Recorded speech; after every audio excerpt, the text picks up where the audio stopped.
Hey everybody, it's finally been finished. We have now completed the 2022 updated tier list, and in this video I'm going to go through every single Guardian, basically give you the rundown on how to play them and what talents you can use, what alternative talents you can use, and yeah, so let's get into it. If you want to look at the tier list straight away, the link is in the description.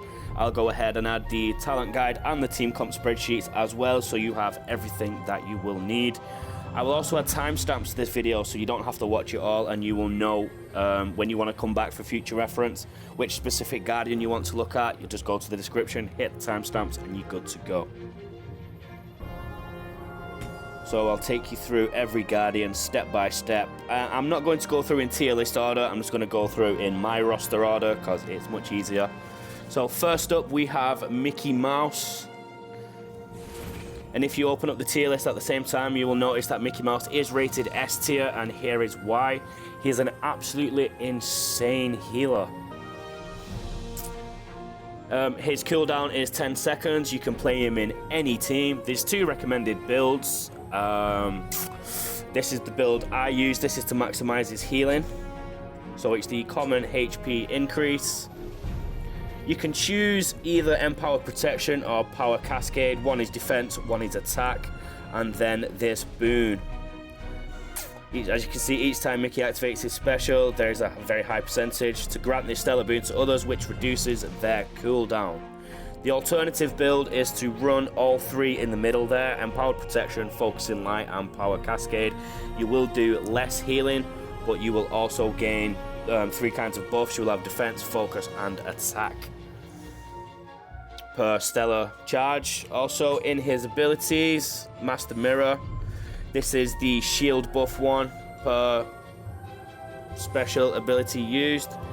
Cosmic Command, if you have 3 stellar charges you'll knock back and stun. If you have 5 you'll stun and knock back everyone, and you will heal 1 extra HP for every stellar charge.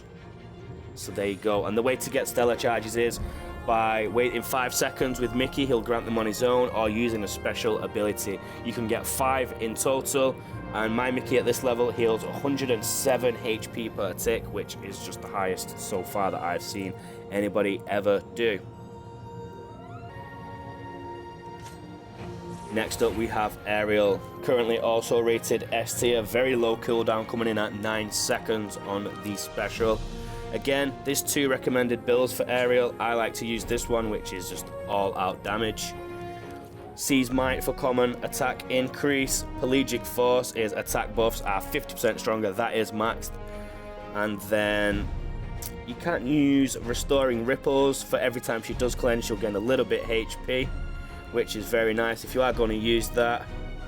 I'd also put Vital Tide on for that one. So when you are going for the cleanse build, the cleanse build is Vital Tide, Cleansing Current, and Restoring Ripples. So if you're getting plagued with debuffs every 2 seconds, she's very likely to clear it with that, and with Vital Tide, Restoring Ripples is stronger. Ariel's awesome because she's got a really high damage output. The special range is very wide, and it's low cooldown, it's 9 seconds. She gets attack stacks left, right, and center. Very, very high damage output. Her ultimate can knock back as well, so it interrupts enemy specials, which is very, very, very useful. For a melee Guardian, she can actually take some hits as well, which is always useful, just in case you get caught with a little bit of lag or an enemy gets that jump on you. If you're looking at the abilities, the Refreshing Rally as well, just more cleanse attacks. So you get debuffs via the cleanse, you get debuffs, you get attack buffs via a cleanse, you get attack buffs from using a special, and if you have the purge talent on, which you don't really need because it's only like 1 purge every 9 seconds, you'll also get an attack buff per purge. I've seen Ariel with up to 19 stacks in the right team, and the damage is absolutely insane. You're talking like 8-9k crits on hit for every single enemy that is caught within that special range. Each one will take it. On to the next Guardian. Next up we have Maui. Maui's coming in as the tank. He has a cooldown of 12 seconds. It's very, very useful in battles where enemies gain their own buffs.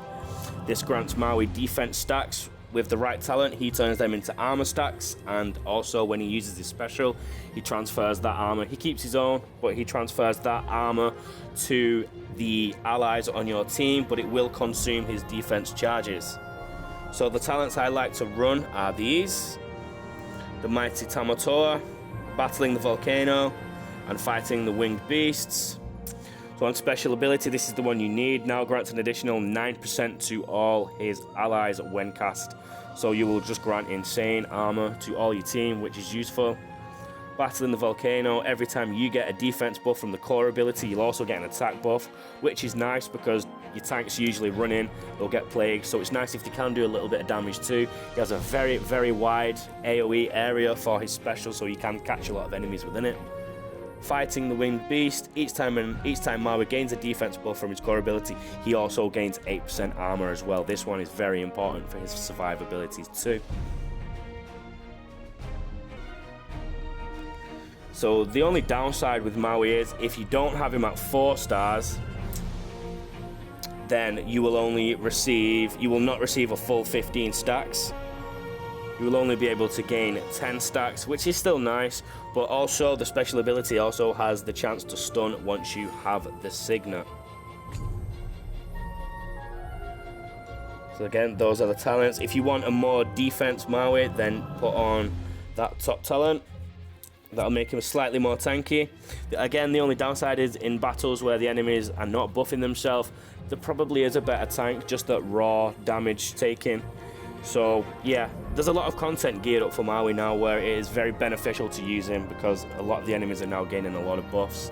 So he makes some fights really, really easy, and then other fights you may want to switch out to somebody else. Moving on to the next Guardian on my list, we have Belle. Now there's only one real build I use for Belle, and it is this one. Belle is very good. Very, very good. Early game, mid game, late game, she holds her own. She does exactly what she's supposed to do. She is A tier, but she has a long cooldown, which is at 15 seconds. Good side is you can drop her in any single team, and she will do her job. She will perform, which is exactly what you want in a healer. She doesn't offer much more, but she can offer a little bit of armor generation if you get lucky. These are the talents I use. Nature's Voice to make that healing insane. Healer's Touch. There you go, even more healing. So when it does come in and you do get that healing, it's very, very useful. And Double Enchantment, which is every time you get a heal, the allies will also gain a defense buff. So a little bit of healing, well, a lot of healing, a little defense buff. And then if you do have the signet, and you have it leveled up a little bit, you'll have a low percentage chance to grant armor to allies, but when it hits, it's a fair amount of armor, and it's always useful. It's just a nice little extra boost. I wouldn't recommend really any other talents for her. See, the core ability works one. It's only at the start of every encounter, so you're better off with the super heals throughout the battles, especially in longer battles. Moving on to the next Guardian. Hercules. Okay, this guy hits like an absolute truck once you play him right. He is a little squishy. He is in the A tier category, as you can see if you're looking at the list. His special is 15 seconds. You get a 2% attack buff when hitting the same enemy and a 2% focus buff if you are taking damage. These both cap at 10 stacks and will be removed if he changes target.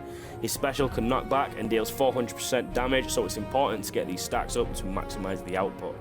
Herc also gains attacks buffs from each enemy in combat, 15% per enemy and a max of 10 stacks on that one.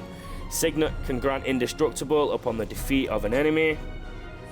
Just show you that there. I've got mine at level 10, so you can go indestructible. 3 seconds, you will not take a shred of damage. This is my build for maximum damage output, well, in my opinion. Poseidon Surge is very good. It's just insane damage on the special there. Athena's Tactics, the attack buffs that you do get are actually stronger when you use that. You could swap, I wouldn't really want to swap any. You could probably swap this one for the common attack if you wanted to go absolute full damage. But the special ability of there's mine, just under 80% chance to stun for 2 seconds. It does knock back as well, so you don't really need both, but it's always nice to get those couple of extra hits in, especially if you're playing at the end game content. So if you was going to swap, I'd probably swap the Dionysus Influence for Ares Strike, and then you will have a maximum armor build Herc. Just try to avoid taking damage with him, because like I said, he is very squishy. He's got low HP, low defense stats, but overall he does hit like an absolute truck, so up that dodge game and you will not be disappointed with Herc. Mr. Frank Wolf. Okay, this guy is an absolute unit for a support. He's basically like an off-tank with everything that he offers. He's A tier. He's absolutely amazing when you played right. Cooldown of 15 seconds and lots of uniqueness to the kit. 60% root resistance to wounds, shocks and poisons, but burn is his weakness. At the start of combat, if he takes a crit, he gains defense buffs, maximum of 10 stats. If burned, all the defense stats are removed. His special actually lasts 16 seconds. Oops, wrong one. As you can see, grows a patch of the foliage beneath him that lasts for 16 seconds, so it is possible to overlap it by a second. It doesn't really do much.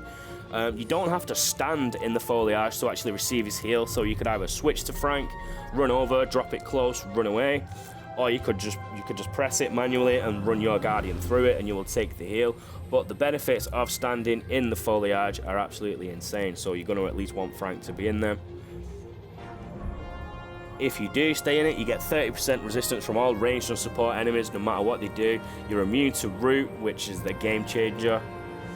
At 4 stars with the signet unlocked, enemies who enter the foliage are rooted for 4 seconds and they'll take instant damage.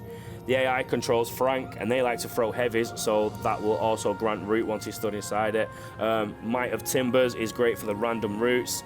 This is the talent I use. If Frank Wolf is standing in the foliage, his heavy attacks grant roots and also an attack boost. That's what I was just talking about, that's what you need. Druidic Determination. Frank heals when he's hit by a crit if he's stood in the foliage. And then Verdant Shroud. Enemy projectiles actually have a 22% chance to miss any of your allies that are stood in the foliage. So it is kind of beneficial if you can sort of place it in a spot where it's capturing at least 2 of your allies, so Frank and say somebody else, because your tank will probably be running around, or your melee will be pulling focus around. But there is big benefits to Frank, and also he does heal quite a lot. He's a very, very strong healer. I'd probably say he's better than Belle in terms of healing, and then all the resistances just outshadow her, to be honest. You will not regret using all of his resources on Frank. Next up, we have Oogie Boogie. Now, pound for pound, Oogie is probably the best defender, just in terms of eating raw damage. So if you just let the enemies go and pound on every single defender, every single tank, Oogie will be the last man standing due to his very high base stats there. Ursula does have slightly better defense, but she has less HP. His core ability is the bugs. Every 4 seconds he'll send bugs out. The bugs will do an attack debuff to the enemies with a max of 4. This is the setup I use for him. I use Two-Headed Coin. So the special ability either sends out more bugs or it does an additional damage. Weighted Wheel. It purges all attack buffs. So if you're in a fight with minis, Hercules, anybody that's just ramping them up really fast, this is essential, because the special, if you hit it straight on them, or if the bugs can even do it as well, it will just drain all of their stacks. And then Boogie Bug Bites, and then the bugs just deal extra damage. If you wanted to go full tank, then switch out the one you think is less useful for Creepy Carapace, and then you will get all the benefits of even more defense. And this, it might not seem like a lot, but it really is at all levels throughout the game. He is an absolute unit, guys. And if you have him at 4 stars, the bugs can also stun. You get an increased chance for that, and it also does more damage. For all these reasons, we believe him to be A tier. His special ability is also very low, and that is on 9 seconds. There you go, guys. That's exactly why he's A tier. He's a beast. Next up, we have Goofy. Now, Goofy has been dropped from A tier to B tier. He is needed for high-tech towers. He's got a long cooldown at 15 seconds, but he is an anti-tank guardian. Crits grant enemy armor block, so you can block them from receiving any more. And the heavies grant him a critical chance buff himself. Special does increase damage, and if you have the signet, his special extends to 7 people rather than 2. The ricochets, that is, per boomerang. This is very, very powerful. If you, ideally you need him at 4 stars to be quite useful. It does have a small chance to stun. It doesn't, I can't remember ever seeing it stun. It may be broken, it may not be, it may just be super unlucky, but it does have a chance. There's no real way of knowing if your basic attacks are critting though. So the way you play him is you'll throw a lot of basics, and then when you get the special you'll throw it, and then depending on how many basic attacks you've had, that's how many times it will ricochet. So these are the talents that I use. Explosive results on basics. They'll also inflict a wound, so I mean you could use this for 2 of them. If you see 2 wounds on an enemy, you know you've crit twice. And then the rest you can either just count or just throw your special. It's 15 seconds. Chances are you will have crit like between 5 and 7 times in 15 seconds. Chaotic criticals. The criticals remove a lot of armor. It also does very high damage if they don't have the armor. And then reinforced ricochets. It's just extra damage on the special. And I mean, with a ranged unit, you'll take everything you can get, right? Next up, we have Aladdin. Now, Aladdin has just recently, today, been moved up to A tier amongst a quick discussion upon the group. Aladdin is absolutely awesome, and these are the talents I use. Fine Edge. Wounds inflicted by Aladdin last 2 seconds longer. Skillful Maneuver. When Aladdin dashes through a wounded or stunned enemy, he has a chance to gain a 20% focus buff for 5 seconds. Shadow in the Sand. His special ability grants a shadow buff, greatly lowering the enemy's aggression towards Aladdin and granting their attacks 50% chance to miss completely. So this is a very unique maneuver. The other ability is Counter Strikes. Aladdin deals an additional 20% crit damage when attacking an enemy, activating a heavy or a special. So Counter Strikes is actually very, very good. I would definitely switch it out for Skillful Maneuver. So the ones to use on this is Fine Edge, Counter Strikes, and Shadow in the Sand. That'll be an optimum build for Aladdin. We'll take you on a brief run through. Razor Wind on the core ability. When hitting an enemy that is not facing him, Aladdin inflicts a wound, and you can stack this 3 times. So dash behind, hit, dash forward, dash back, hit again. You will attack them. You will stack them wounds very fast. When you dash through a wounded unit, you do a basic hit as well on the way. So inflict some wounds and then just dash around them, just to not get hit yourself, and you'll also be doing damage just through that. Shrouded Sword, it does knock back, so that's another great thing about Aladdin. If the enemy is already wounded, Aladdin also inflicts a stun, so great. 12 seconds on that. He's a very, very high damage output guardian. Here's his base stats. I do have him at Astral 1.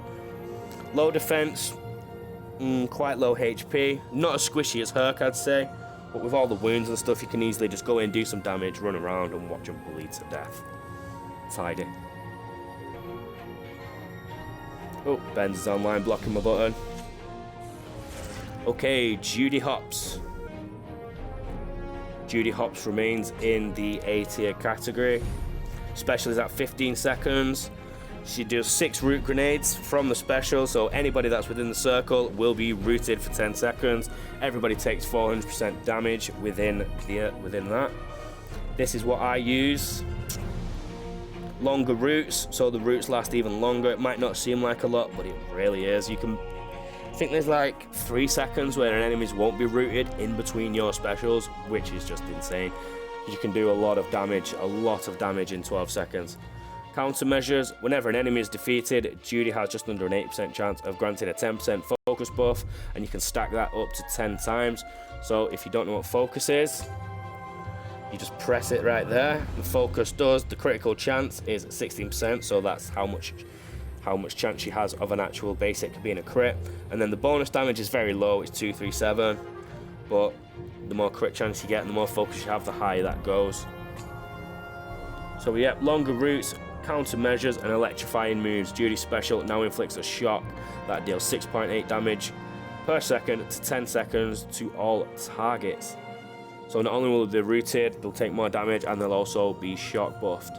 She's very useful. She's great at locking down groups of enemies. Once you've got that route going, you just basically stand there throwing whatever you want at them. And here you go. Here's a little insight into her core ability. On criticals, Judy's root grenades inflict a 10% defense buff, so that is also very, very useful. On crits again, if the enemy has 3 or more defense debuffs, it's also rooted, but that has a 20-second cooldown. So if you get 3 defense buffs on one person, that guy will be rooted for 20 seconds. But if you do it again straight away to somebody else, they will not be rooted unless you use your special. Each time Judy does a heavy attack though, she gains 15% crit chance buff for 3 seconds. So what you want to do is go in, throw a couple of heavies, get that crit chance up, and then you will land the basics that should crit a lot more. You will get the defense downs and then a stun. So that's one root, sorry, and then throw your special in on everybody else, whoever's in the circle, and then you will root them all. You'll pretty much lock as many enemies as you can off, and then you're just free to wail on them. The crowd control is amazing with Judy, guys. Give it a try and let me know what you think. Next up, Mr. Buzz Lightyear.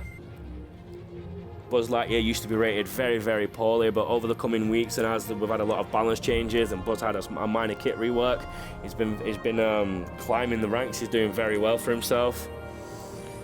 9-second cooldown, and he's one of the only range guardians that near enough guarantees a stun to as many people that get in the way of his in the way of his special. Absolutely amazing. So this is what I use for him. Energy shield. Critical hits give Buzz a defense buff that can stack endlessly, or up to 99 if I think that's where it ends because the count stops at 99. EMP modulator. If the enemy has no armor, crits from Buzz basic attacks inflict a shock, and this is the highest shock in the game because he inflicts shock and then it has increasing shock damage, and he does it twice, so you can just shock people to death.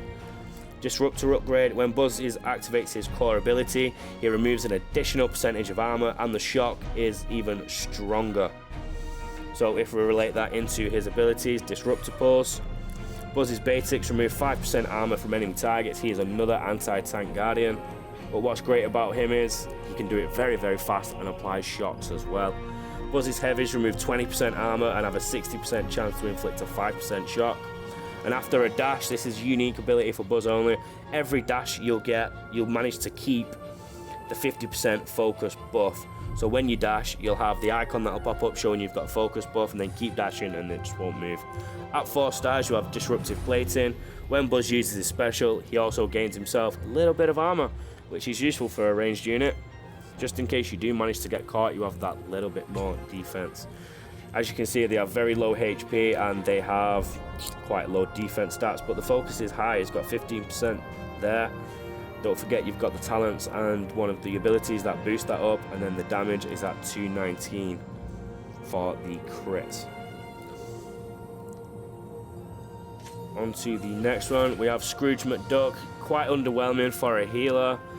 One of the only things he has going for him is he does grant 10 focus stacks. The aim of the game with Scrooge is to collect as many coins as you can, and each coin makes his healing stronger, so these are the talents that I use. Healthy Profit. The heal effect of each coin spent in Scrooge's ability is 85% stronger, and each coin also cleanses 1 attack debuff from each ally. Hard Bargain. Whenever an enemy is defeated, Scrooge has a chance to gain an additional coin. Fortune's Favour. Whenever Scrooge creates coins, he has just under 40% chance to double the amount of coins created. Now this all sounds good, but when it plays out, it doesn't seem to play as well as you want it to. And the reason why is in the details here. Scrooge creates coins that grant him 10% focus. At the start of combat, he starts with 3. Whenever Scrooge lands a crit on his heavy attack, he creates a coin, and whenever an enemy is defeated, that's another coin. And here's where it gets interesting and a bit underwhelming. Spend all coins, and for each coin spent, all allies gain the focus buff. Now you seem to get this all the time. All allies heal 1% HP. Not good, right? If Scrooge has 0 coins, when he uses special, instead he creates coins. And here's the signature ability. His basic attacks deal 20% more damage. Whenever Scrooge reaches 10 coins, he gains an attack buff himself that stacks 10 times. So, just to go over that, you get a 1% heal, and then you also get this here. The heal effect of each coin spent is stronger by 85%. So it's quite hard to get those healing ones. I mean, it all sounds great. It sounds like, well, you might be saying, easy if you save 10 and you get 10. It doesn't seem to play out that way. You like, test it out, guys, and let me know. You get to 10 coins and see how much it heals, and then go get to 10 curse charges with Jack Sparrow, and you will see the difference. If you're going to play that way and like play the waiting game for a massive heal, and you're going to want to go Jack Sparrow over Scrooge. I mean, his C-rated Guardian, his special is at 15 seconds as well. I mean, you'd much rather choose Belle, and you know what you're getting every time. It's there, it's guaranteed. You know, there's no RNG with it. So for that reason, yep, he's at C tier. Swiftly moving on. Ursula. Now, if you guys have been following me and keeping up to date with my videos, you'll know I have recently just done a video about Ursula and how great she is. We have her at B tier. I could rank her up, but I'm not going to just yet. Okay, so the special is at 12 seconds. It's quite low. It's one of the lower ones. Well, it's about average, to be fair. Let's get into her kit. This is what I use. Defense Presence, which ups the defense. We go down to Fine Print. An enemy inflicted with Ursula's Binding Contract now has 36% chance to grant Ursula a 10% buff. And then that can stack 10 times. So if you get lucky, you will get stupidly great defense buffs. Going back to my original point, look, she's got 4,200 there. She's only at level 50. She has one of the highest defense stats in game. The HP is quite low, but the rest of the talent makes up for it. Because you have Parasitic Claws. If Ursula hits an enemy that's inflicted with her core ability, she has a very small percent chance to heal for 5% HP. That's quite a lot, especially on a tank. Aggressive Entanglement is another decent one if you just want to build a bit of damage out of her. She does have that option. I mean, I don't recommend it, but some people play it. And yep, it's 140% on the special. And her special ability is the core. If it's activated 4 times, it begins to deal more damage. So we'll just have a quick run through the abilities. We've got Disarming Presence. Well, this is a big one. This is why Ursula is great, because if you just leave her to her own devices, she will attack one target, and that one target will attack her. And each time this happens, every time Ursula engages and she's inflicted, they get a 2.5% attack debuff every second. These debuffs are removed if Ursula switches or moves away, just the same as Herc, but it stacks 8 times. So that's 20% of their attack minimized straight away, which is a lot. Against her high defense, she barely gets touched off that one enemy. She's great for negating like a boss in a level, or somebody who you might have had to retry and think this guy needs to die first. Instead of using your melee to like beat him up as quick as possible, you can throw Ursula at him and she'll just survive for a very long time. When a character is inflicted with a special, and then when a character inflicted with Ursula's Binding Contract activates their special, Ursula gains 10% defense buff. There's also another thing with Ursula. What you need to understand is whenever an enemy is inflicted with Binding Contract and is defeated, she gains 63% of armor. But that's the signet ability, guys. So ideally, you do want a level 4 Ursula to maximize that one, because that keeps her alive even longer and helps her stay in the game. And that you can throw that on any grunt. It's amazing. It doesn't have to be Ursula that kills him either, so you could throw that on somebody, switch over to that one, Ursula will move to the next Guardian, you kill that, you kill the grunt or whoever's got the contract, and she's got lots of armor. Happy days. Who do we have next? Mr. Jack Sparrow. Okay, let's get one thing straight about Jack Sparrow. Yes, he's in the B tier. Yes, there are certain strong of healers. But still, to this day, Jack Sparrow, if you play him right and if you are lucky and you have the RNG, is the strongest healer on the game. Now you might be thinking, well, he only does minimal heals, which is true. If you're not following these talents, this is what you need. You need Collector's Code, the extra health. You need Mountain Infliction, which grants an additional curse charge. Basically, it builds all around the curse charges. Sympathy is great. Extra healing, you get 0.89% anyway, and then you get 0.89 per curse charge. So tie all this in with his abilities. You get a curse charge every 5 seconds as long as he's got less than 3. He has a 7% chance when dealing and receiving to gain another curse charge, and it stacks at 10. That's the most you can get. He cleanses all attribute debuffs, so that's huge in itself. And then he'll use all of his curse charges and heals 1% HP plus 1% HP per curse charge consumed and attribute debuff cleansed. So let's run that through you again. Jack Sparrow then consumes all curse charges, let's say he's got 10, and heals all allies 1 HP plus 1 HP per curse charge, so that's 11 for attributes debuffs that you've got. So that is a mega one. And then is it with sympathy? You've got that increased healing on there. So if you work out the maths, guys, that's the strongest heal in the game, and it does that for himself and all enemies, all allies. So build up them curse charges to like 6 and 7, and if you maybe just even take an attack, a wound or 2, and you will notice how insane it is. He literally heals full health bars. It's all in one as well. It's not over time. I mean, given all this, yeah, this is why we put him in the B tier, because you will not get that in every single wave, every single battle. There's a lot of RNG to him, but he is absolutely amazing. If you've got a 4-star, 5-star version of him and your next healer is only 4-star, 1-star below, don't be afraid to use him. You'll pick him up. He's not hard to use. You just need to keep an eye on those charges. Maybe wait it out a little bit to see if you get from like 3 to 6. I mean, you can get them fairly quick sometimes. Sometimes you might just be stuck at 4, so it's best to just hit the special. But overall, he is a beast.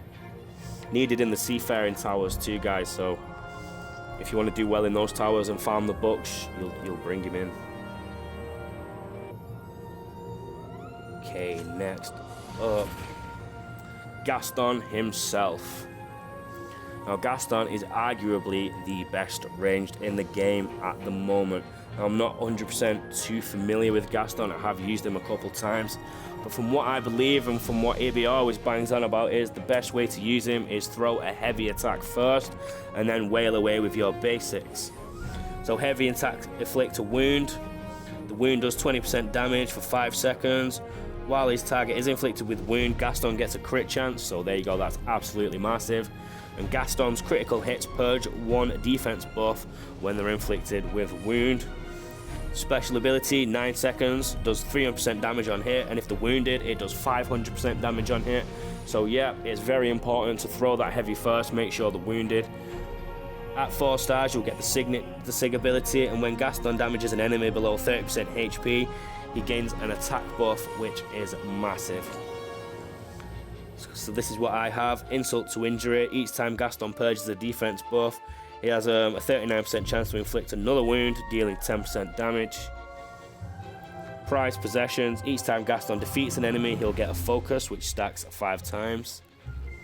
And then snare. Each special ability has an 80% chance to root his targets for 2 seconds. This is absolutely massive, guys, and this is arguably why he is the best range. He's definitely in the A tier.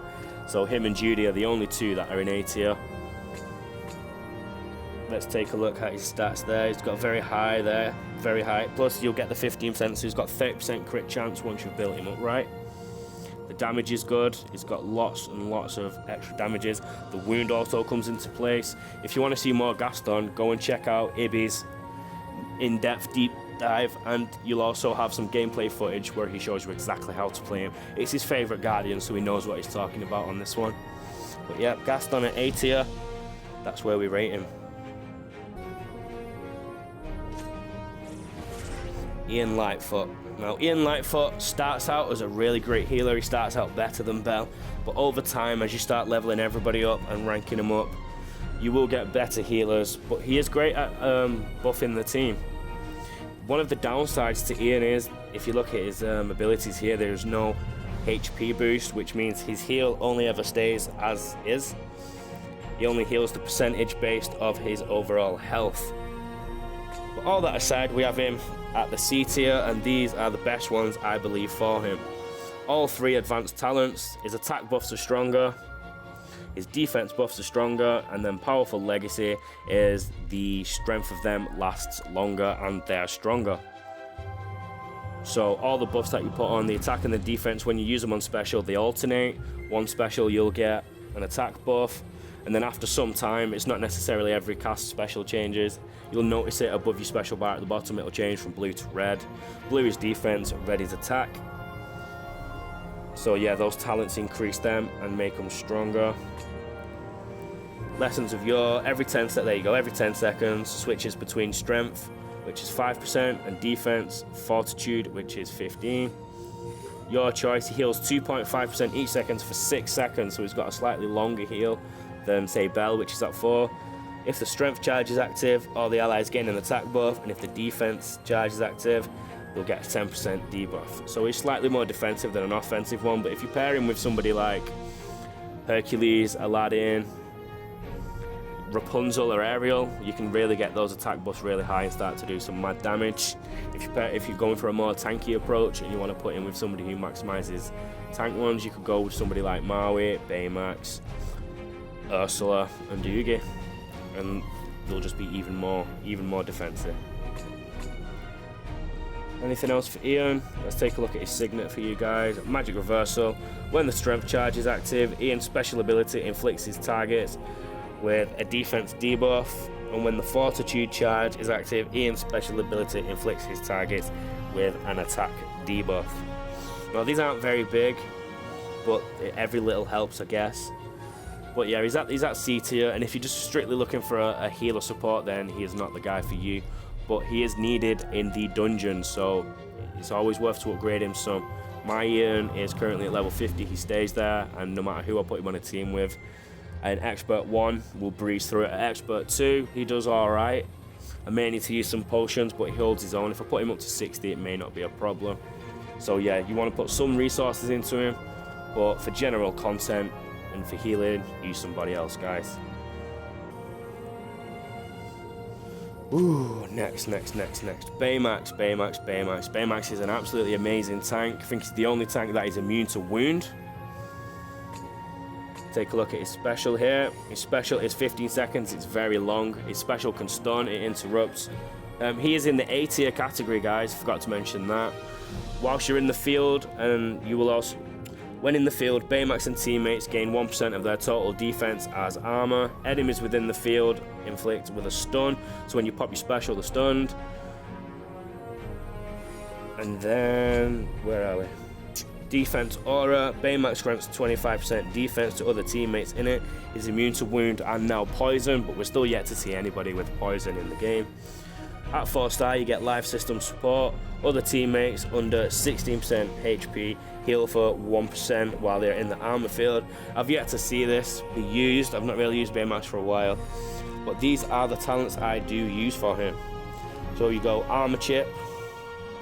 So you grant more armor whilst you're in his aura. Kinetic compensation. Enemies within that 21% attack debuff, which is very good. You can use field chip as well, so your allies and you get more armor, but I prefer the kinetic compensation chip at the moment. And then sustainer chip, the armor field lasts 2 seconds longer. So what you want to do is, when Baymax's special is ready, you want to run your guys into Baymax, because you will get the armor from him, and then Baymax will also stun the enemies at the same time, and then you can fight within it and you'll be stronger defensively. He's always been one of the best. He's always been in S tier or A tier, but he did have a recent nerf, and his special was 9 seconds and now it's 15, so that's why he got dropped from S tier to A tier a long time ago. Overall, Baymax is still in the top 2 tanks of the game at the moment so far. You will not regret wasting any resources on him. Next up, we have Scar. Now Scar is insane. He's also needed for dungeons in the same week as Ian. If you didn't want to use Ian, that is, then use Scar. Now he is weak in terms of HP. He's got low HP, low defense. It looks like he's got low attacks, but all his abilities and his talents massively boost that. He's the definition of glass cannon. He is absolutely insane. On a critical hit, he inflicts wounds. It does 10% damage for each wound, and it lasts for 10 seconds. You can get 5 of them going. Long live the king, 300% damage. It knocks them back. It knocks anybody back in like the little cone shape it's got going on. It also inflicts a wound. It also inflicts heal block. So if you cast heal block on any guardian, they will not receive healing. But if you cast heal block on a support unit that's casting a heal and they get that off, they cannot cast that heal. Nobody will receive a healing. It will not work for them. 4 stars is inevitability. Scar's special has a 33% chance to inflict another wound when that target is below 50% HP. So I use Sharpened Claws to get that attack up. I use Dire Shadows, which is a special ability, damage increase by 233%, which is huge. And then Escalation, Scar's special has a near enough 80% chance there to grant him a 10% attack buff. So basically what you want to do with Scar is, once you've got that on, is cast your specials. You will get attack buffs, you will put wounds on, you get a maximum stacks of 10. Once you start getting up to 5 and 6, you will be decimating enemies, and those wounds will be shredding people. They'll be absolutely shredding people. If you wanted to go a different route, I guess you could change the basic one for deep cuts, because then the wounds are more stronger, but your basics will be a little bit less stronger, your special will be a bit weaker, your special will be a little bit weaker overall. So this is what I believe to be the best build for Scar. Scar is rated in the B tier, and he has a very low cooldown, guys. He is very, very good. So if Scar's your go-to guy, then I've just explained why. Next up, we have Rapunzel. Now Rapunzel has just been dropped into the C category. And the reason for this is you get Rapunzel right at the beginning of the game. She has a good kit. She's a little bit finicky with the way you use her and her attack stacks and how they gain. But overall, she's decent. She's decent. But as you get, we've got 37 Guardians in the game now, and we've got more melees than we once had. So naturally, she's been pushed down a little bit. She's not the best at high damage output. I mean, she does have it, but it takes a while to build it up, and you sort of spend it all once you do. So we'll take you on a brief run through Solar Strength. When Rapunzel completes 4 consecutive basic attacks, she does 4 attacks in succession, and she gets an attack buff. You can do that 4 times. Once you use the special though, it's gone. Special deals 800% and inflicts knockback, which is huge. And then once per encounter, once she uses her special, if she's below 50% HP, she heals 4% per second for 5 seconds. So it's kind of like a lifeline. Healing Graze on the Sig, that unlocks up 4 star once per encounter. If Rapunzel uses her special and is below 50, she heals other allies for 8.4 HP. So she has that nice little team thing, you know. So if you want to capitalize on the damage, you will take the Cast Iron Will. If you want to capitalize on the minor healing that she does to the team and the big healing she does to herself, you will put on Sun's Warmth. And then Helping Hand, you want the damage, which from the core stacks it makes it more stronger, 7%. Flower's Blessing, Rapunzel's special ability heals an additional 3.34 per second, but Panorama and Reinforced Iron if you want maximum damage. So whenever Rapunzel has 4 attack buffs from her core, her special ability will also deal 234% damage and knock back all enemies in a very small area around her. But mainly you want that one for the damage. And then Reinforced Iron is when Rapunzel deals the last hit on an enemy target before it's defeated, she'll get a 7% attack buff for 10 seconds, maximum stacks of 5. So as you can see, she gets a lot of attack buffs, but once you use one special, whether you hit it or you miss, they're all gone and you have to start again. So basically you can ramp this up maybe 1 time in a fight, and then by the time you've hit everything else, killed everyone else, you're not going to be able to get it up. So she is good, she holds her own, she's very great at the beginning of the game. Use her, she's not really needed in any particular game mode, apart from the story, but it's not really, you don't really need to do that, you'll just miss out on a couple of orbs. In the campaign she has her own little side quests, but that's mainly because you get her at the beginning. Everyone has Rapunzel, but as you progress and you open some crystals and you'll get a couple of the higher Guardians tier up, you'll find that you'd rather use them, because you're getting the job done a lot quicker. But all being said, she's a decent Guardian. Maybe they'll buff her in the future so she's up to par with everybody else, but who knows.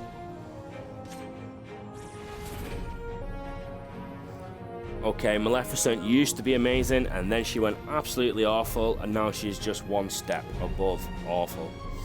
With the recent rebalancing, rebalances, she now can apply those defense downs. What she does, her damage is very low, which is quite upsetting. Her special ability hits everybody. It's 15 seconds, which is way too long for the low damage what she does. She can do shocks and burns. The talents are absolutely abysmal. They all require her, apart from the special talent, basically require her to lose HP to get stronger. Take a look at these. There you go, she gets focus 1 at 50, crit 1 at 75, and then this last one is an attack buff at 25. I mean, you can run all of those because you probably may lose life with her.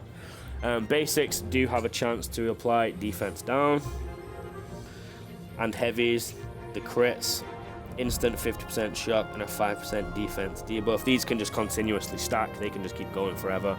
As I said, the special hits anybody and it will inflict burn. But yep, she's C tier, guys. There's low damage output. I mean, you'd pretty much want to use any other ranged.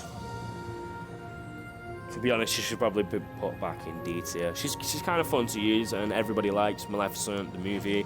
She's a great sort of hero villain, depending on how you look at it.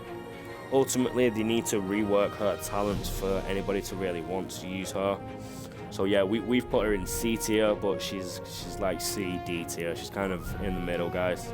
I wouldn't waste any resources on her. Okay, we have Eve also coming in at C tier. I mean, a lot of the range guardians are at C tier. They're quite underwhelming. You kind of have to build a team around them. Now, Eve's kind of fun to play. She also does shock damages. These are the talents I use. We have Electrostasis Envelope. Eve's special ability now adds shock and also a 7.14 damage per second for 20 seconds. Polarity Shift. Eve's shield now has a 71% chance to knock back anybody that does hit her if they get close to you. Enhanced Electrostasis. Eve's special deals an additional 33% damage for each shock on the target. The way you want to play Eve is just throw a lot of base. She's also immune to wound and poison, and every 10 seconds she gets that shield. So basically what you want to do is keep throwing your basics and your heavies to get those shocks on them. Then you're going to want to use the special, which deals 600% damage to all enemies, and she's got a very small like little aura around the enemy that she's looking at. It's quite small, it's nowhere near the size of, say, Baymax's aura, but it will hit enemies within it. She does not too bad damage, it's better than Maleficent. But overall, if you do have Gaston, Judy, Goofy, then you're definitely going to want to use them over Eve. If not, she's not a bad guardian. She can get the job done, and with a bit of dodging, she'll do it. It's a bit of a slow burn game when you're playing Eve. Okay, Baloo. Baloo is underwhelming. Do not put any resources into Baloo. I kind of wish he was better. His kit does sound good, but there's just so much like RNG with him, and you need to manually control him in a fight, which isn't great, especially in the harder content, because your other allies will get decimated. But if you're an early game player and you do have, say, a 4 or 5 star Baloo, and he's your only choice, he will hold up well. He will do his job. So I'll take you a run through on the talents. I use Mango Fandango. Whenever Baloo gains healing from his core or special, he has a 52% chance to heal himself for an additional 1 HP. Take it easy now. Each time Baloo gains a cargo charge, apply a minus 13 attack debuff that only stacks once, and then spin it. When Baloo hits an enemy with a heavy attack, he has an 80% chance to gain a cargo charge. So what you need to do is basically control him, get your heavy attacks in, get those cargo charges built up, and then hit him with a basic. Has a 30% chance to gain a cargo. Whilst holding a heavy, Baloo removes the cargo charge every 1.5 seconds, gives himself and an enemy nearby, allies nearby, a random buff. Removed cargo charges randomly give an instant 2% heal, 5% armor, or 10% defense buff for 5 seconds. And Baloo's heavy attack also hits all enemies around him. So there's no way to sort of pinpoint which one you want or which one you are going to get. That's where the RNG comes into it. The cargo charges, it just picks on its own. So it might not be the one you want. You might not ever get the one you want. You could just keep getting that. Overall, it's not too bad. It's not great. It's at the lower end of what we've seen on the other tanks, the HP there and the defense. And if you just look at the crit chance, it's abysmal. The damage is extremely low. If you do have him at 4 stars and you get the signature ability, whilst holding a heavy attack, Baloo gains a defense buff for 45, so I mean that's pretty weak as well. You remove all your cargo charges, gives a random buff from the core and nearby allies for each cargo charge removed. Deal 400% damage, 400% of nothing's nothing, so it's pointless. 40% chance to stun nearby enemies for 2 seconds. Avoid at all costs, guys, unless you're an early game player and he is like 2 stars above everybody else. Okay, Sully. Sully is now in B tier. His cooldown is 9 seconds, which is on the lower end. It deals 600% damage and knocks back all enemies. Got a 50% chance to stun people.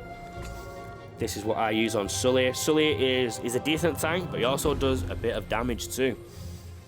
Sully's special deals an additional 155% damage. I use kinetic transfer too. When he activates his special, he gains 3.71 armor for every 1 hit. And then Sully's core ability grants 8% additional armor when activated. So what you want to do with Sully is you want to get right in the thick of it. You want to use your special to hit as many guardians as you can. You'll get that armor up. He does his basics. He's quite good. He can take some hits, but if you have him at 4 stars, this is like one of the things for Sully, what makes him B tier and not C tier. It comes in really clutch. It's called Fierce Protector. And what that does is, when one of your allies is less than 20% HP for the first time in an encounter, he gets a lure, but he also gains an attack buff. So he is actually dishing out more damage then. It's actually quite good. You'll notice him being able to take people out on his own or that's near him. But the lure, everybody on that screen that is an enemy will chase Sully. So say if your melee drops under 20% HP, they will all dash and all go for Sully.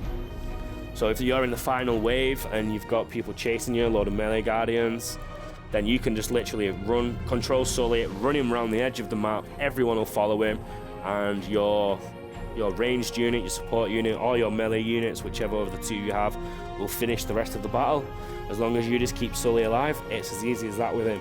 And in some battles, we found that was the only way to do it in the old campaign. It's just too good to not value, and that's the difference between him being in C tier to B tier for a lot of us. But moving on to the next Guardian, we have Genie. Genie is such a disappointment because he's such a cool character. Again, he is like Maleficent. He requires losing HP to be decent. I mean, he does have a slight use, and he does have a lure which is more usable than Sully's, but it's kind of not.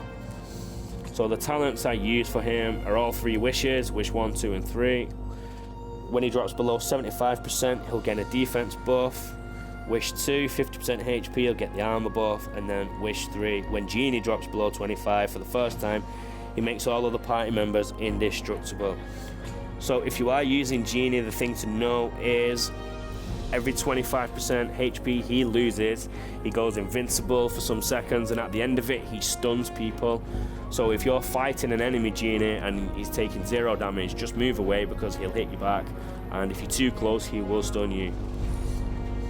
There you go, that explained the core ability, and he'll stun you for 4 seconds, which isn't nice.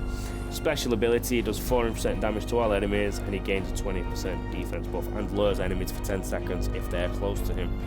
I mean, it's not so bad, but he's not really good at taking damage. I mean, his stats look okay there, but when you're in the battlefield, he just seems to get destroyed. I mean, it's like the numbers don't reflect how he plays. And yeah, D tier, guys, don't bother with him unless he's like 2 stars above everybody else. Minnie Mouse, another D tier. We're at the bad end of the Guardians here. Okay, so Minnie revolves around gaining attack stacks and burns. Enemy Minnie seem to wreck, but when you're controlling a Minnie, I mean, I have her at 5 stars and I never use her. She's got low HP, low defense, low attack. She's just got super low base stats. Anyways, these are the talents. Strong Spirit, attack boost from Minnie Mouse's core is stronger. Passion's Fire, the burns are stronger from a special. Fearless Focus, Minnie Mouse's special ability gains a focus buff. and then from a core ability for the rest of the special duration. So what you need to do is when attacking an enemy, Minnie Mouse gains 20% attack buffs equal to the number of buffs on the enemy. So she's heavily reliant of an enemy having buffs. So she'd probably wreck a Hercules outright if you had a one-on-one. But like again, it's same as the other guys. If she stops or goes to somebody else, then she loses all the stacks what she's got. And then if she moves to an enemy that doesn't have stacks, she's back to being absolutely weak. Just avoid her at all costs, guys. She's currently the most expensive Guardian in the Stardust shop. So just to get copies of, she's not worth it. She's not worth it. Okay, Captain Hook has been moved down from B to C. He just doesn't seem to be living up to the damage of everybody else. I mean, he's got a decent kit. He does heal block. He's got wounds. He does more damage to marked enemies as per his core, but if they have armor or lore, they cannot be marked, and you can only mark one enemy at a time. When a marked enemy gains armor or lure, then the mark is removed, so enemies can sort of remove it himself. He gains 20% attack against the marked enemies, and if Hook is the only Guardian attacking a marked enemy, the enemy gains a minus 10% attack. Basically what you do is you run in, you hit somebody, you mark them, and then you just want to beat the crap out of them as quickly as possible to move on to the next person and just keep it going like that. Duelist Edge is the special ability. Hook deals 4 hits, doing 300% damage, and it knocks him back. Does an additional 300% damage if the enemy is marked, and if this defeats the enemy, he gains an attack buff until the end of the encounter, which caps at 4. His attack is not too high. It's coming in at 2200 there for a level 40 rank 4. But here are the talents I use. Pirate's Blockade. His basic attacks have a 30% chance to deal heal block, which can be useful, and then on a special, does 71% chance for the same effect. Slashing Strike. Captain Hook's basics have a 30% chance to wound a marked enemy, dealing 15% damage per second. That's not too bad. And then the elite talent Overboard. If 2 or more enemies are targeting Hook, his basic attacks have a 16% chance to knock back his targeted enemy and stun them for a second. I mean, it doesn't sound too bad, and the B category does mean strong, so the C category does mean situationally useful, sorry, so it can be situationally useful, but if you're mainly looking at heal block, you'll use Gaston or Scar. If you're looking at big damage, you'll just choose somebody else. So more times than not, there is a stronger Guardian out there if you do have that in your roster. If not, then by all means use him, he's decent.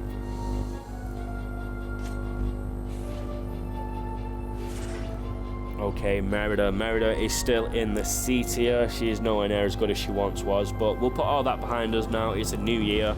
We'll forget everything we used to know about Guardians. These are the talents I use.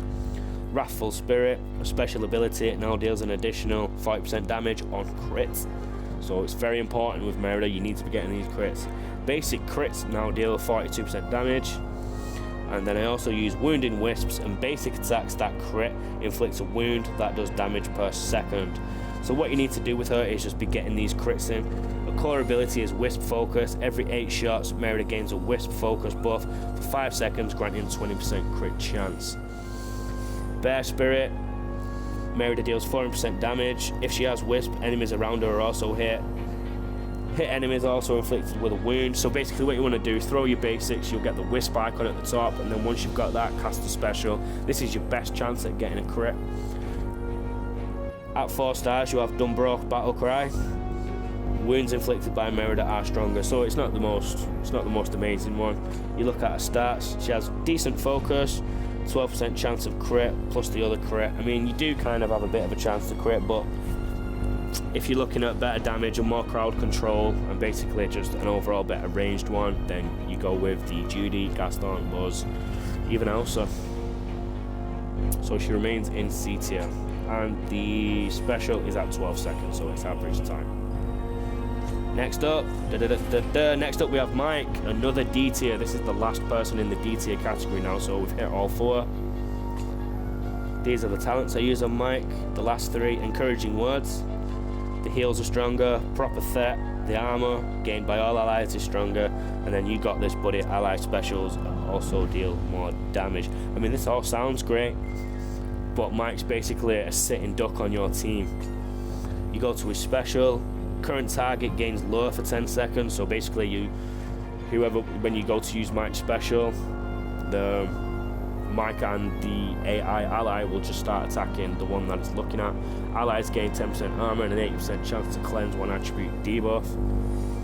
Expert coach. After a heavy attack, the teammate with the lowest HP percentage heals 3%. So to actually use this heal, you need to use a heavy, and it only goes to the lowest HP guardian, which is pretty weak. So the defense buffs from allies are 10% stronger. Anytime an ally gains armor while they already have armor, they'll gain an attack buff. So as you can see, guys, completely underwhelming. I mean, other supports out there have better kits. Like Ian's buffs are better than pretty much all of them. Andy has a much better heal. There's absolutely no reason to use Mike. His signature ability is actually good though, if you have a lot of these.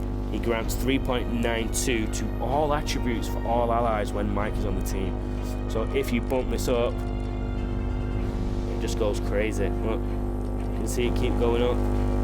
When Mike or another one of his allies drops below 20% HP for the first time in an encounter, he immediately heals them, and this also goes up by the signet. So for Mike to actually be usable, you see it, guys, keep going. We're at 56 now, so it's only 6.8 attributes, which is quite big, and then an instant heal of 18%. So if you take this all the way to max, and this is the only reason Mike could ever be viable on your team, it's going to be 8% on the top one and 25% on the bottom one. And that is the only reason, that is the only way Mike could ever be mega useful, unless they build a whole new team around him, new guardians around him, or start bringing in synergies. So if you pair Mike with Sully, then it's going to be better. But overall, just avoid Mike, don't use him. Use any other support, and things will go much more smoothly. Okay, here we go. We have Anger coming in at B tier. Special ability is 12 seconds, so it's average time. It deals 800% and knocks back all enemies that are around him. If his attack buffs are at 10% or more, he removes all of them, explodes, dealing 30% more damage. While at 10 or more attack buffs, additionally, each enemy inflicted with a burn, dealing 20% damage per second for 10 seconds to every target that it hits. His core ability, Escalating Rage, is immune to burn, and when Anger reaches 4 or 8 attack buffs, he burns all enemies, dealing 10% damage. Basically, just be in the battle, just bring him to the game. These buffs just fly up quicker than anybody else you'll ever see, and these are the ones you use. You ideally want to get it above 10, maybe above 15, and just pop your special, and you'll just burn people to death. So this is what I use. Rising Fury. Anger will not explode now until he reaches 15, and his special ability now does an extra 26% damage. Feedback loops. When Anger triggers his special, he has a 71% chance to gain a 5% attack buff that lasts for the rest of the encounter, so you do actually save some of them encounters. They're not all spent when he explodes. And then Enduring Justice. When a boss enters combat, Anger will gain 5% attack buffs, and this goes up by 1 per level that you upgrade it. So if you upgrade this elite talent to max, you will get 6 attack buffs at 5% each. So just bring him to the battle, watch the attack stacks burn up, put these talents on, get anywhere between 10 and 15, pop the special, mass damage, and burns everyone. It's really insane. And if you bring him into a dungeon on a boss battle, as it says there, you will get more attack stacks and you'll just burn them all to death. Overall, is a solid guardian, as I said, in the B tier. Can't go wrong with using Anger. It's fun to play as well. Always helps if they're fun to play. Okay, we have Mulan. Now, there was some talk about Mulan possibly moving her down to B tier, and I can understand why, but we didn't really have much of a discussion on it, so we'll leave her in A tier for now. These are the attacks that I use on her. The talents, I use Tempered Blades, Sharpened Blades, and Emperor's Crest. And what this is basics. For enemies, she hits multiple enemies with the basic, and she gains 50% attack boost for 10 seconds. Doesn't stack, unfortunately. Sharpened Blades, basic attacks inflict a wound that deals 50% damage every second. Emperor's Crest, a special, lasts longer. The abilities coming in, Dual Blades. The basics can hit enemies around her. If Mulan has no defense buffs, a heavy grants 30% defense. Special is 12 seconds. Mulan deals 180% damage. for 5 seconds to all enemies within the aura around her. And if you do have her at 4 stars, Heaven's Deflector, whenever Mulan activates her special, she gains some armor. So basically what you want to do with Mulan is you want to be fighting one-on-one with an enemy, and then as the special draws close, pop the special and then just run at a group of enemies if possible. You will have the big AoE blades going around her that are inflicting damage. If you get close to 2 enemies and using your basic attacks, that'll hit both of them. You can inflict wounds and you can really do damage. Her only downside is she has low health. She has quite low health. The defense isn't bad, but she does have low health. So what people tend to do with this is you can switch one of the talents out for Ancestral Protection, and it's whenever Mulan activates her special, she gains 31% defense buff for the rest of the special ability, and that also doesn't stack. So if you wanted to go for a slightly tankier Mulan build, you'd also put family armor on as well, so you've got even more defense. And I mean, it is viable, it is a way to play if you're in a longer sustained battle, and she is very, very good. She will carry you through a lot of content, guys. It's just she is a little bit squishy. Next up, we have Donald Duck. Now this guy has eluded me for a long time. I've opened so many of these Alliance crystals and the Ascendant crystals, what they were formerly known as, and he's still at 4 stars. So annoying, so annoying. I'm still quite a way away. I'm 240 shards away. I've not really experimented too much with him, but the general consensus on Donald from everybody else in the project team is he is B tier, and I will go along with that, guys. So boiling over, his core ability has an additional 5% chance to activate. Steeled Resolve, basically all 3 advanced talents. His special now grants additional armor, and his defensive attitude, 71% chance to grant a 10% defense. Basically the gist with Donald is he doesn't grant anything else additionally to the team, but he does very well at holding his own. He is a decent tank in his own right.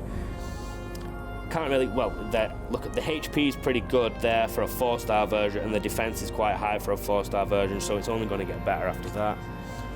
Much better choice to Genie. Much, much better. Passive aggression.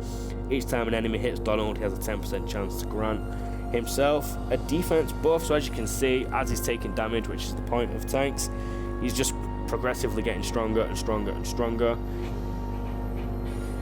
Each time Donald activates his special, he gains 10% defense as armor. So there you go. The more defense stacks you've got, you'll smash that straight into armor. Knockback as well, which is always useful, having an extra knockback on your team. And if you do have 4-star Donald or higher, special ability now grants an extra 10% armor, so you're just going to be flying with armor once you get him revved up. And his special ability now deals an extra 50% additional damage. I can see the appeal with Donald. He's like Oogie, he's a bit of a selfish tank where they keep themselves going. Oogie's got a little bit more going on from the team, that's why he is up there. But yeah, Donald seems like he can really hold his own, and also he's a tech guardian, so you'll be using him in the tech tower. And he's seafaring, so you can use him in both towers. So he's not actually a bad shout, guys, if you do manage to get a very high version of him. Okay, coming in with Tinkerbell now. Now she's kind of fun to play. She looks a little bit weird on screen.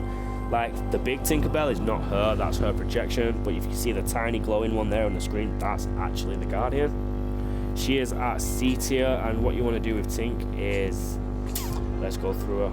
You want to get the pixie dust. It's all about that pixie dust. The talents I use are Blast Wave. Whenever Tinkerbell uses her special, she has a chance to knock back enemies around her. Tink gains additional 1% attack for each pixie dust when she enters Supernova, which is this big form. Sparked Ire. Whenever Tinkerbell uses her special, enemies in a circle around her are inflicted with burn, dealing 18% damage there for me at level 4. Tink gains an additional 1% attack for Pixie Dust and in Supernova, and then Burning Passion. While Tinkerbell is in Supernova state, her basic attacks for 46% chance to inflict a burn, dealing 30% for 5 seconds with 3 stacks. Core ability is Pixie Dust Orbs, and this is what she is based around. I mean, it's kind of fiddly. To get the most out of her, you need to really be doing this Pixie Dust stuff. Each time Tinkerbell damages her target with a basic, she has a 40% chance to grant 1 Pixie Dust. Maximum stacks at 10, so really you want to be building this up. Tinkerbell's heavies guarantee 1 Pixie Dust for each target, so you're better off using those heavies.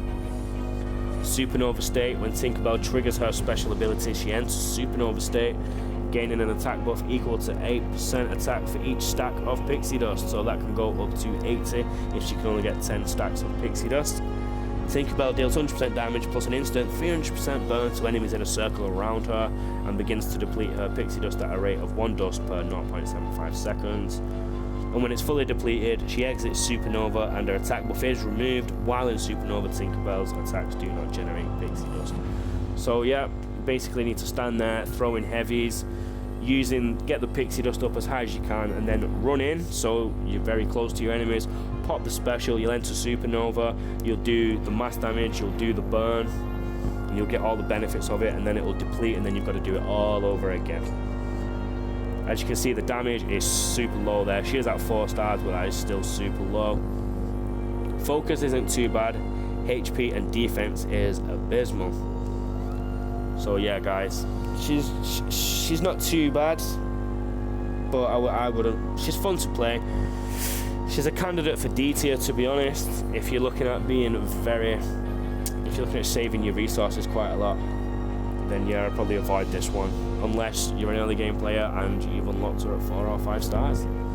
Speaking of that, slow burn on the Signet. Tinkerbell's pixie dust lasts for an additional 0.25 seconds before being depleted, so that rounds that up to 1. You lose it at a rate of 1 dust per 1 second when you're depleting. And whenever Tinkerbell enters Supernova, she gains a critical damage buff equal to 2.39% chance of pixie dust. So that does help a little, but nothing to write home about. So she remains in C tier, closer to D tier, guys. Okay, Elsa, finally a decent guardian. It's been a while. I feel like I've been talking about all the average and bad ones. So Elsa is actually in B tier still, even at 5 stars. I managed to get her at 4 stars. But Elsa's pretty cool. It's all about her aura, and she does have a very unique ability, which is wicked, I think. And I think she is a candidate to be moved up to B tier. She is definitely one of the better ranged guardians. She's very time limited, though. I forgot to mention that with Mickey Mouse. If you do not purchase this guardian, you're not going to get them for at least 6 months. Anyways, moving into the talents, these are the ones I used. Frostlock. Any enemy inside her aura has a 64% chance to be inflicted with a -20 attack debuff. That's ruthless. And also the aura extends by a second. Frostburn. Enemies inside the aura have a 20% defense buff, and again extended by a second. And then Pack Ice. Again in the aura, 50% chance to be rooted. So basically throw your basics, get your special up, cast the aura. Then you could probably use somebody like Genie to lure them and run them around in it, or you could just not use that, use a better tank and just basically maneuver your way around the outside, locking your enemies in the middle, and like I say, they get rooted, guys. So here's where she gets good for me. You have North Wind. She's immune to freeze. She's currently the only one that kind of does that. But every 10 seconds, a gust of North Wind buffets the enemy party, inflicting a -10% defense debuff on them, maximum of 10 stacks. So if you just waited 100 seconds, they've got 100% defense debuff on them. If an enemy has frostbite debuff, the North Wind deals an additional 10% damage to that enemy. So you can just run around the outside of the map. It'll be a very long, boring battle, but you could do it if you wanted to, and they'll just die. They'll just start to lose HP, which is pretty cool. Elsa casts a frostbite aura on her target's position. It stays there for 5 seconds. If the target is inflicted with the frostbite debuff, it happens till the end of the encounter. Enemies inside the frostbite aura takes 20% damage per second as long as they remain in the aura. So everything all revolves around that aura, but it has mad benefits to being in it. I mean, not many people will have her. If you want to actually go and see some gameplay, I've already done it with her. There's another video. So yeah, B tier, guys. And also, before we go, it's a 15-second cooldown on it, which is quite long. It's one of the longer ones, but she is pretty good, guys. Okay, so Tiana is new here, and we're a little bit upset with her, to be honest, because when reading her kit beforehand, we thought, I'll tell you what we thought. When she throws her special ability at somebody and it knocks them back and it deals the damage, it heals them for an extra 10% HP. This goes to the person that has the least HP, not HP percentage based on what they've lost. So if you're using 5-star guardians, your Tiana is going to throw that potion at herself constantly because her overall HP is lower, even if they've lost 50% HP. So for Tiana to actually be a massive healer, you need to be on equal footing. You need to have her HP quite high, reasonably high with the rest of your team. And then you're never really going to truly know who has the lowest number HP because there is no indicators on screen. So it's quite difficult to work out. She's got very long cooldown as well. So if you're looking at a straight up healer, you're going to want to choose pretty much everyone else. But if you are lucky to have a 5-star Tiana, then this is what you should use. Gastronomic Gusto, the attack buffs from a core are 20% stronger, so she can actually do a bit of damage. Hearty Gumbo, Tiana heals all allies within range of her special ability an additional 3.14% HP. So she does do some heals for your team, and it is buffed by that. But really, what her unique selling point is the extra healing she does for somebody, which is the game changer. That's what made it unique, and what would have made it the difference from A tier to C tier. That's how big that difference was. And then full belly, each time Tiana or her allies would gain a cleanse buff from a special, but they can't because it's stacked. For each excess cleanse buff Tiana has, it grants them an 8% attack buff as well. So yeah, you can actually bank cleanse buffs when you're using Tiana. So if you are to get inflicted with a root, it'll deny that root. I mean, a kit is pretty great, but it's that main healing thing. It's not. You need to ideally be on par with your other ones. So mine is basically useless at the moment because I'm rocking all 5-star guardians. But if she was 5-star, she would be kind of useful. But again, without that indicator for you to know who the lowest HP guardian on your team is in the battle when you're all taking damage, it's not optimal. It's not ideal, especially in those tight moment situations. Let's just say you wanted to heal your tank, but you've just took a bit of damage and you pressed it just as that happened. Then you're full, but your tank could die. You know, you can't really plan ahead. You can't really systematically decide who you want to heal and how you want to win. So for that reason, guys, she is in C tier. Next up, we have Jack Skellington. Now, Jack is rated in the S tier category. I'm going to explain to you why. Jack is very unique, he's very great, and he's also time limited. So if you didn't get him, you're not going to get him now. Who knows when? Maybe next Halloween, maybe in the next couple of months. What we do know is he is time limited and he is paywalled, just like Mickey and Elsa. Now, I had to ask a friend about Jack because I don't really use him all that much with him being super weak, but he is super amazing. I've seen a lot of footage in the ENC Alliance for people who do have him at 4 and 5 stars. Jack holds his own. He's absolutely amazing. He heals way better than he should do. If you've got a 4-star version of Jack, he'll heal better than a 5-star version Belle, and that's with upgrades. So the talents are the Naughty List.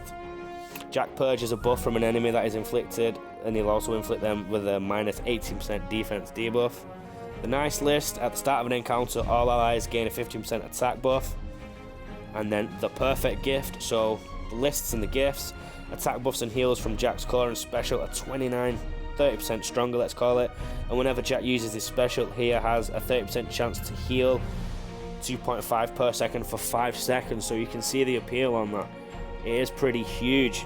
So if you go into his abilities, you have Stocking Stuffers. Jack's heavy attack purges one attribute buff from the target, so he's got lots of purges. And whenever an ally purges a buff from an enemy, Jack heals 2.5% and grants all allies a 10% attack buff. So even when you're purging and when Jack's purging from heavy attacks, because the AI constantly love to throw heavies, so you're going to get purges. The rest of the team's getting an attack buff, so you can see the appeal. Special ability, all allies gain a 10% attack buff anyway, until the end of the encounter, maximum stacks of 5, so there's no timer on that. All other allies heal 2.5% per second for 5 seconds. All enemies are inflicted with a minus 10% defense debuff until the end of the encounter. So there you go, you can get minus 50% defense on the enemies, that doesn't time out. You can get 50% attack buff on your team, that doesn't time out. You'll heal a base of 2.5 with that other talent a little bit more. But this is what makes him absolutely insane. This is what makes him next level. Holiday Spirit. At the start of combat, each enemy gains a trick buff that lasts until the end of combat. Trick buffs are treated as a 0% attack buff. Whenever Jack purges a buff, he deals an additional 100%. So basically you put a dummy buff on the Guardians, and when Jack purges that buff, he gets an additional 100% damage on that target. But what this does is, when paired with Maui, is it gives him stacks, so when he uses his special, you've got a constant stream of armor gain. So you pair Jack Skellington with Maui and let's say Aladdin or Ariel, you have the most OP team in the game right now. And it's not doable without Jack Skellington. Jack is the key to that mega team. So that and everything else we've just said, his heals, his purges, his buffs, he sets himself up to purge the enemy to do more damage. This is what makes him S tier. 12 seconds on the cooldown as well, so it's average time. I would recommend getting Jack Skellington because he makes all the difference in content. Like, with that constant stream of armor from Maui, then your team's constantly kitted up. To put it into perspective, the campaign had not long been refreshed. If for some of you longer players, there was a guy in our team who had Maui, Jack Skellington at 5 stars, and he chose Aladdin, and he 3-starred all of Expert Campaign Chapter 6 like it was nothing, whilst the rest of us were still on like 4 and 5 Expert. Absolutely insane, guys. I'm sure I'll bring you some video footage of that very, very soon if you want to see it. Ooh, this video is a long one. Okay, next up we have another newcomer, Stitch. Now, Stitch is coming in at C tier with potential to move up, just potential. He's a little bit fiddly from what we've said. I mean, apparently his damage is not that great, not at the higher levels in comparison to the others. The heal block isn't nice when you're in metallic mode, but whilst you're in metallic mode you become immune to stuns, roots and wounds. But the heal block, it just doesn't sit right with us. I mean, it's unique and that's how he is, so that's how it is. Stitch can use a heavy attack to switch to and from. Superheated Stitch, whenever Stitch triggers his special ability, it becomes superheated, gaining 25% attack and immunity to burn. Stitch then heal blocks his target for 12 seconds, deal 400% and inflicts knockback. He'll remain superheated as long as he keeps hitting an enemy at least once every 3 seconds. If you do have a 4-star version, the attack buff Stitch gains while superheated grants an additional 15% attack. If he stays superheated for 6 seconds, he becomes molten, keeping the abilities from superheated and dealing an instant 15% damage. If you throw a heavy in the middle of this though, you come out of all of that and you enter metallic, so be careful. Stitch will remain molten as long as he keeps hitting an enemy for 3 seconds. Anyways, moving into the talents. Combustion. Where are we? Sorry. Sharp Scratch, Combustion, and Controlled Chaos. These are the ones that I did just to upgrade him. So if you're going into them, I'm guessing if you want to play a defensive one, you want to have this one with Thick Hide. That'll make him a super defense one. If you want a very attacking Stitch, you'll take Combustion. Stitch triggers from his regular form. He deals 191% increased damage. You'll want Metal Quills. Will you? I mean, look, they're setting him up for a defense kind of build here. So you take the basic attack, you'll take Combustion, and you'll take Controlled Chaos, which is Stitch's special ability cooldown is reduced by 2 seconds. He's so fun to play though. His animations are really, really cool. He's just lacking the damage towards the end game. That's all it is, and a melee without damage is not really a great melee at all. Sad to say. I mean, he may have potential to move up in future, but it's not looking hopeful. He might have a little niche later on. There might be a little super hidden team that no one's quite figured out yet, but in my mind, he seems to be more of a defensive melee kind of guy. I wouldn't quite say an off-tank, but if you look at those talents there, you've got 3 set up for defense, and then another one that reduces the cooldown, and also these other abilities. Heal blocks the enemies, which is like usually a trait associated with big damage guys, or even Gaston. And then the metallic, you do have these immunities, which you get them with Frank Wolf. You don't really get many other immunities with tanks. So he's kind of a bit of an all over the place Guardian if you think about it. But that being said, yeah, he's at C tier. That's where we've placed him for now. He may move up. Needs more testing, really, guys. Needs more testing.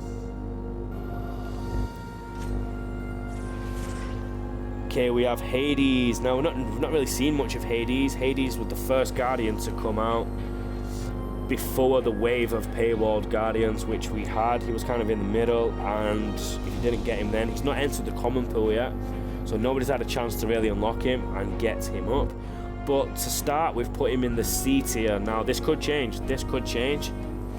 So, let's just take a look at his kit once again.